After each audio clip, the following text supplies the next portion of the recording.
2024.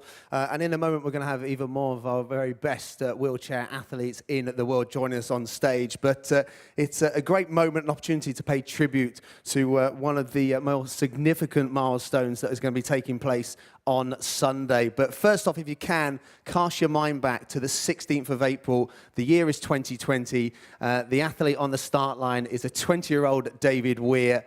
And that day, he finished in 5th place. And fast forward to last year's race where he finished his 24th consecutive London Marathon. Within that time frame, winning a record 8 times, and this year will mark his 25th consecutive London Marathon. So to mark this occasion and this monumental achievement that we doubt any athletes will ever match or beat, we're going to welcome on stage the London Marathon event director, Hugh Brasher, to present David with a souvenir and also say a few words about this absolutely incredible athlete. We've had so many incredible achievements in 24 years, and 25 years will be marked on Sunday. So Hugh's going to say a few words after a few photographs.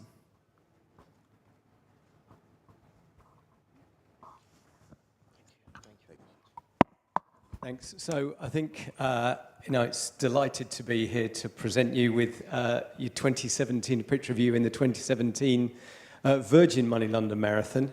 You obviously won it the year after, I think, as well in 2018. And it is just incredible that the career that you've had and that you're having. Just coming back from Boston, I think you're on the podium there as well.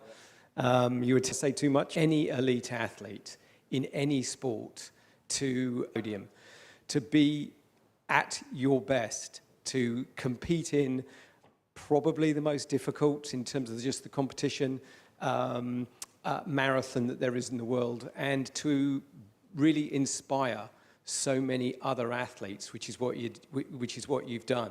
You've won the Mini London Marathon 5 times. That's happening the day before.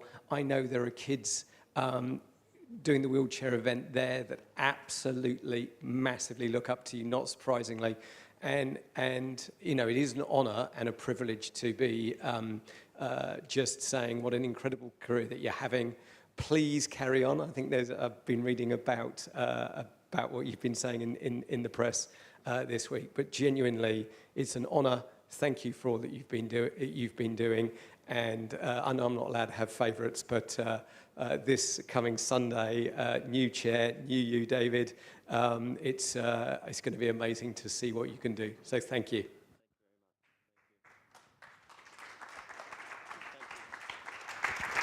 So David, there must be some words after that, phenomenal achievement that's coming up on Sunday. Talk us through some of your highlights in that time. Well, the last 25 years. Obviously, the first win in 2002 is special because I was a nobody, and to win that race was special. They all mean something to me, but the last 2 are special in my heart. I was going through some difficult times, like I've said before, but yeah, they were probably my favourite 2 wins of my career. And hopefully I can get another one. Maybe not on Sunday, we'll see, but it depends on that machine down there, to be honest.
So good afternoon and welcome back to our second press conference here at the 2024 TCS London Marathon, featuring our elite wheelchair athletes in what is going to mark an incredible, significant day on Sunday. The significance being that the men and women we have on the stage, and there are other athletes that will be lining up on Sunday, are part of history because they're racing for the exact same prize pot as the able-bodied athletes. So let's take you through the athletes that we have on stage. Obviously, next to me, we have an athlete that's completed 24 consecutive London Marathons. He's back for number 25, having won 8 of those, and that's Mr. David Weir.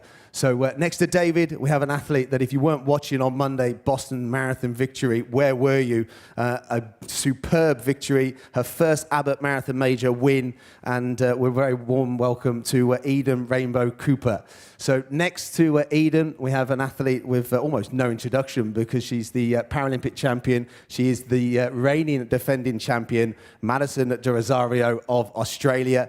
And next to Madison, we have the Swiss silver bullet, a winner again on Monday, even with a slight crash, and we'll talk about that a little bit later. But that's Marcel Hug, and next to Marcel, also from Switzerland, the runner-up in the marathon in Boston on Monday, but our 3-time champion here, that is Manuela Schär. So welcome to our athletes that are here today. We can't wait to see them on the streets of London on Sunday. And that significance that was announced, obviously, the equal prize pot, and Madison on the stage actually gave us a lovely quote about the decision. And she actually said that the decision doesn't just affect the athletes lining up in London in April. It's an overflow effect, not just for how every event value athletes with disability, but how we view the 15% of the global population living with a disability.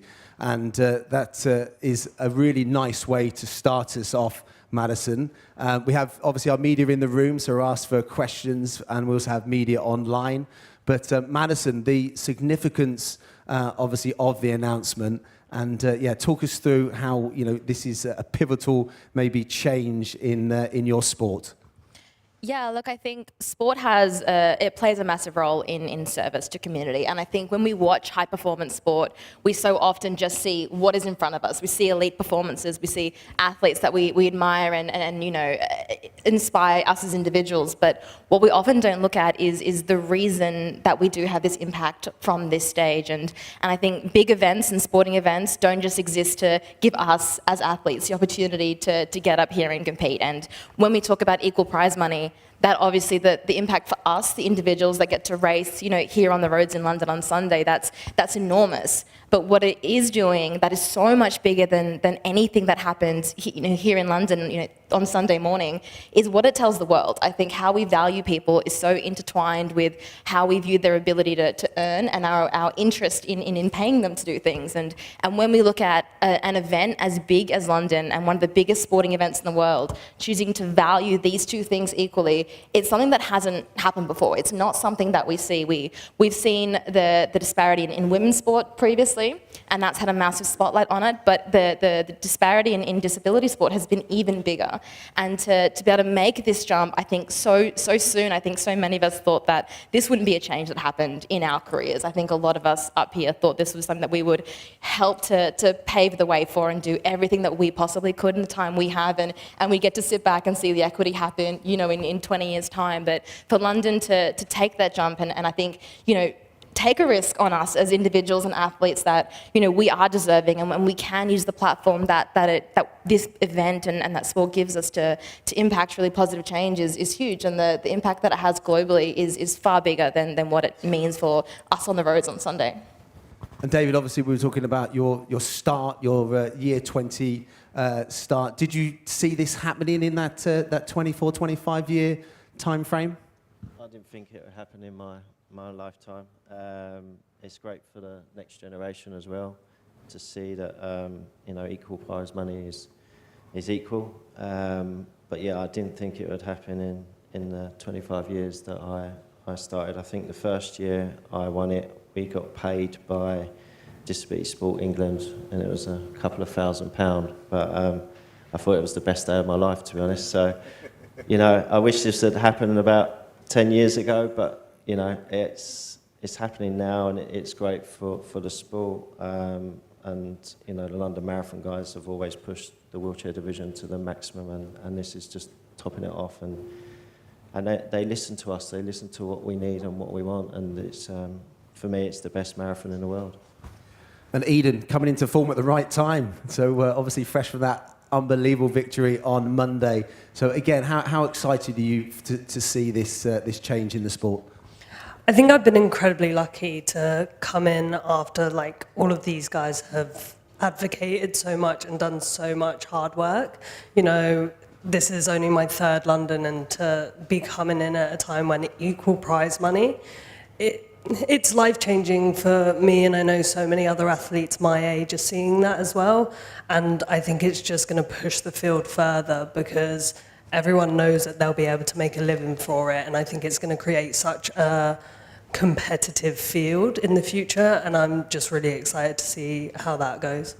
And Marcel, obviously going on Sunday for 4 consecutive victories, 11 consecutive victories that you've had in all of your marathons. Are you excited for Sunday, given the extra prize pot? But what does it also mean to younger athletes coming through? Yeah, I mean, I'm very, very excited for the race on Sunday. It will be absolutely an incredible race, I think, on a very high level. We have so many great athletes on Sunday. We have David, who is in absolutely great shape. We have Tomoki Suzuki, who won the Tokyo Marathon. We have Daniel Romanchuk, who is always one of the favorites, especially in the Finnish sprint. Yeah, but honestly, I try not to have the prize money too much in my mind at this moment. I try to focus on the race.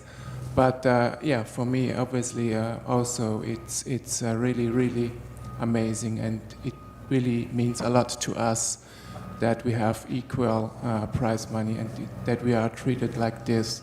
I think for us, it's really a big privilege that we have organizations like the London Marathon who make this decision, and I think it's a very important and inspiring example for disability sport, but not only in sport. There are other kind of areas that equality and inclusion is very important, and we have so many areas we have to improve, so many things, so much, and so I think that's really a great example.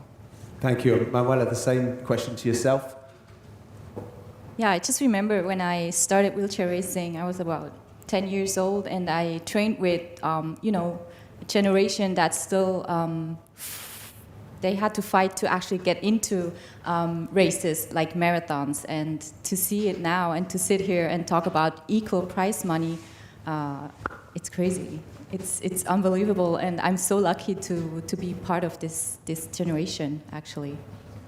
And we're delighted you're here again for Sunday's race. So, media online, if you want to put any of your questions in the chat function, but we will now open up to our media in the room. And we have a roaming microphone for any questions from the media. Well, I've definitely got one to Eden, having watched your performance on Monday. How expected was it of yourself from your training and obviously, the changes that you've made over the last 12 months? Was that something, you've obviously had some really good results before that, but to win in the manner that you did on Monday, were you expecting that? To be totally honest, no. We knew there was a good chance of coming in top 3. I'm good downhill, but my strength is not climbing. So we knew that it was kind of just go out hard and see what happened. And I didn't think that it was going to happen until I went across the finish line. When you look behind you, it's almost like your brain plays tricks on you, and you can always tease someone behind coming up. So it was really just all out until the very end, and I still now can't really believe it. Have you come down from the cloud yet? Yeah, yeah, quite quickly that cloud came down, more so because we have London on Sunday, and it's really important to get back into the racing mindset. But after Sunday, hopefully there'll be a lot to celebrate as well, and then I can go and enjoy it to the full. And obviously another athlete on the top spot of the podium, Marcel, and it was not plain sailing for you. Anyone that watched it, that there was a crash en route, and you were telling me just off the stage that you said in your own words, fairly lucky that it was the type of crash it was, because it potentially could have been worse. Yeah, definitely. When I see the video afterwards, it was a really terrible crash, and I can really be lucky that nothing happened worse, nothing broken. So yeah, I'm really looking forward. I can race on Sunday. It still hurts a little bit, but I hope it should not have a big impact on Sunday. Where is it hurting? Was it your hand, your shoulder? No, the left shoulder and a little bit on the chest. And what goes through your mind when that happens, in terms of the race, in terms of the emotions? What are you thinking at that exact moment that you're in the barrier when you should be flying down the Boston course? Honestly, I didn't think too much at this moment. I was just, or thought just go up and go ahead, because the others are coming from behind. There's no time for a rest. And I was on the schedule for the course record, so I just tried to go back and go ahead. And I was definitely lucky that the wheelchair was still okay. And Manuela, obviously second place. Were you surprised with how well Eden raced, and how's your preparations gone for Sunday? I was not surprised, no. I mean, I've raced with Eden the past 2 years, and she did so well in the past marathons. And yeah, she just took off. I didn't see her at the start, at the downhill. And I struggled a little bit there. I couldn't roll well down the hill. So I lost a lot of ground there, and then just pretty much tried to chase her the whole race. Second half was pretty good. So yeah, I'm excited that it's not a downhill course here.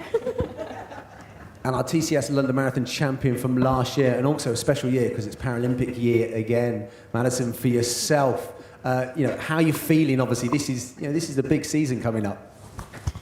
Yeah, no, it is. I think all of us just try and take one race at a time, and it's I feel like we hear the Paralympic champion title quite a lot, and you try and not let it mean anything, and I think that's been very, very important. And same coming in, trying to defend a title. I've never defended a title, I think, in my life. And if I look back at my entire career, I think every time I've won a world championship title, a marathon, I have not been able to back it up the following games, the following time. So I do think it means very, very little. And lining up at the moment, the women's field is unbelievably strong. I've never seen anything like this in wheelchair racing before. And it's so exciting. And if we look at last year and how it played out, we had a different top three almost every time we lined up and every finish line. And that's so incredibly exciting. And to have Eden win her first title on Monday, and Eden's 22, and that kind of fucking kills me. I feel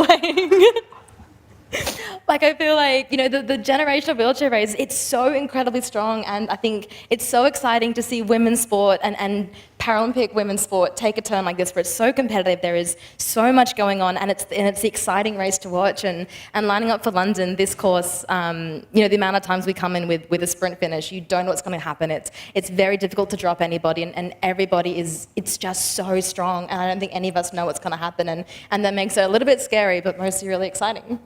Oh, to be 22 again, David, eh? So, but Monday, personal best on that Boston course, wasn't it? So, what's changed, what's different? I know people are going to want to ask about the chair, but I know you've made some modifications in training as well, haven't you? I was aiming for a personal best. That's what I wanted to do. I was trying to go for the British record, but I didn't. I'm 2 minutes out of that, but I'll try and get that another time. I made a lot of changes over the winter. I got a new Swiss chair, same as Marcel's. I got fitted up in May, and then I picked it up in November, and I could feel the difference even just spending 5 days there. getting my seating position right. And the guys in the Orthotech team were second to none, really. They got me in the best position for me. And then I went to Dubai just to test it on the track, and it worked pretty well on the track. So happy days, yeah. And I changed my indoor trainer as well, got new rollers and stuff, and just changed my training slightly, just because of my age and stuff like that, but it seems to be working. And that does lead me on to the next question, which is about that success you had on the track. That, bounce back to form on the track, is that something now going into Paris that is back on the agenda, back on the radar? Well, I got a phone call from Tom Paulson from British Athletics literally like 2 minutes after my race. He said we need to have a conversation about the track. So it looks like, yeah, I will give the track a go. I'm racing in Switzerland in May. So we'll see how it goes, but yeah, we'll see. I'd like to do the 5,000, maybe the 1,500 and the marathon in Paris. I'm sure all the British supporters out there would love to see you on the track as well as the road. So I think we've got some questions online from our media. Ryan? Yeah, thanks, James. It's a question for Manuela, Madison and Eden. And Madison touched on it there, on the strength and depth of women's racing at the moment. Last year there was that fantastic sprint. Is this the strongest you've ever known it in competitive, on the female side of wheelchair racing? And are there certain courses that suit each individual? Do you know now what course particularly suits one individual compared to another? And who's the one to watch out for on Sunday, if that is the case? It's definitely the strongest it's ever been, I think, in the time that I've been racing on the road. In terms of strengths on different courses, I think we all know, for example, that Eden's great down a hill. And that's, for us in this race, we know exactly where that's going to take place. And I think one of the things going into the wheelchair marathon that might be a little bit different to running, for example, is how tactical and strategic the event actually is. And you need to not only know your own strengths and weaknesses inside and out, but know every single one of your competitors and how they're faring on the day as well on the road. I think you do need to almost be aware of how they're tracking, not just historically, but in that moment. And I think we all know broadly what courses suit different athletes, and London is tricky because it's one that does suit all of us. It's a course that does lend itself to almost there's something in it for absolutely everybody, and that's why we see big sprint finishes, I think, like we did last year, which is one of the most daunting things, I think, going into that final bit, knowing that you're with the people you're going to be on the podium with, and last year there was 4 of us, so I think every one of us was very aware that just one of us wasn't going to be on it. And I think chatting afterwards, I think we all thought we were going to be that 4th person. I think there is so much respect and I think love every single one of us as athletes. I love racing with this group because of the amount of integrity, I think, in the field as well. We're able to go out there and race a strong race where no matter who wins, they were the best athlete on the day. And I think that's one of the most beautiful things I find in the women's field at the moment is the person that crosses that finish line first deserved to do it. They worked out there. There was no moment where you kind of doubted that. And it's one of my favorite things about lining up for a marathon at the moment is no matter how that race ends, it's exactly how it should have ended. Any other questions online, Ryan? Or? Yeah, there's one for David, which is, what would it mean for you, David, to win a 9th title in your 25th year? It'd be special, yeah. It's hard to think that I've done 25 and to win 8, but yeah, I'd love to get to number 10, but we've got to beat this man, haven't we? So it's going to be a tough day on Sunday, but I'll give it my all like I do every year, and I'll try my best on Sunday. But there's there's a lot of top men at the moment, like Suzuki on Tokyo, and Daniel's pushing really well, pushed strong on Monday. So if I can keep up with them guys, then I'll be happy with that. And have you seen, with the change obviously in technologies, has tactics changed over the years, David, from when you first started out? Not really, no. I think the technology and stuff, and obviously fitness and training has changed, but tactics have not really changed so much. Unless you're Marcel going for a time trial every time, but yeah. Well, we look forward to some fast times on Sunday, and I think Ryan's got one more question from the online media before we ask any more questions from the media in the room. Yeah, this is one for Marcel. Marcel, it would be your 4th consecutive win here if you did win in London on Sunday, which would be a record. How much do records mean to you? You seem to keep breaking them with every race almost. Do you think about records? Honestly, I don't think too much on records. I even didn't know that would be a record, so if I would win on Sunday. So yeah, I try to not to focus too much on records, but of course, if it would be a record, I'm absolutely happy. And a question out to the media in the room. Tim, AW?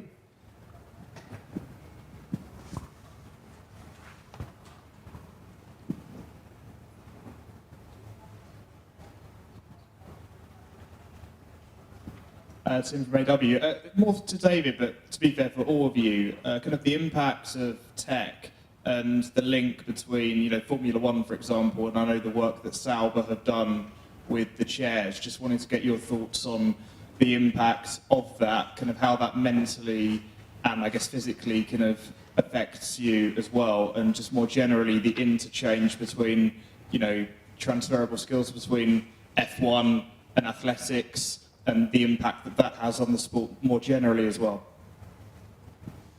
I think that's a question for Marcel, really. But the team at F1, Sauber, have done a fantastic job, and it's probably the best chair that I've ever, it is the best chair that I've ever been in. And for me, I think it'll just open the sport to better things. It'll make the other companies compete with Sauber, and then the prices will come down on certain materials and chairs. And it looks cool for the younger generation coming through. I think they're inspiring them to do well in the aluminium chairs, and then they'll want to get a carbon chair and stuff like that. But I think we need the sport to move forward because it was stuck for years. We had the same equipment, and I think it was a wake-up call to the rest of the world. And I think it's a great thing for parasport for me. I have no arguments with it at all. I was asked about it when Marcel got his chair. Do you think it's an unfair advantage? And I was like, no, I prefer it. I think it's great for the sport. And Marcel? Yeah, I think it's all said from David, but I would also say generally it's very good to see that big companies, not only Sauber, but also other big companies are now interested in investing in wheelchair sport or racing or supporting us. So, as he said, it brings our sport forward. I think it's very important that, it helps to all of us. Can I just add something to that as well? I think investment in Paralympic sport on a commercial level hasn't happened quite like this before. And I think the marathon offers something that a lot of other Paralympic sports aren't quite able to, in that it is a professional circuit. And having third-party investment from large companies builds it. We've never seen that kind of interest where people are invested in financially putting their money into a sport like this. And that's what it takes to build it. It's broadcast and it's third-party investment. And I think there's, obviously the chair has been very controversial. There's been a lot of conversation about whether it should be or shouldn't be allowed. And that does come from wheelchair racing being just the wheelchair version of running, whereas our sport is very technology-based, whereas running is obviously not quite in the same category. So I think trying to put a ceiling on the technology in wheelchair racing isn't something that other sports would necessarily have to deal with.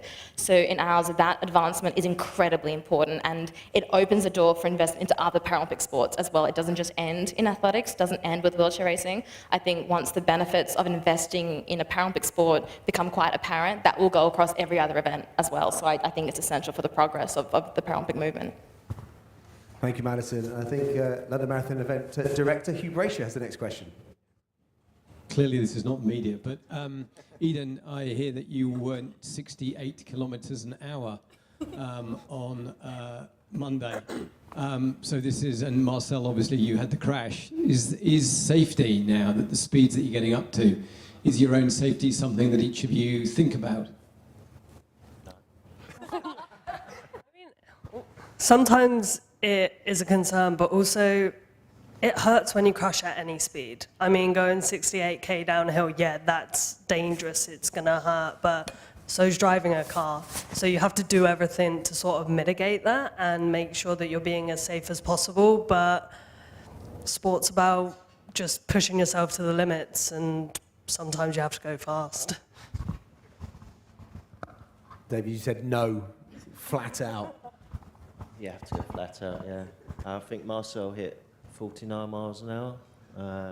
I was like 45, so yeah, but because it's a straight road, you know you've just got no like hairpins or corners at the bottom, so you can let loose.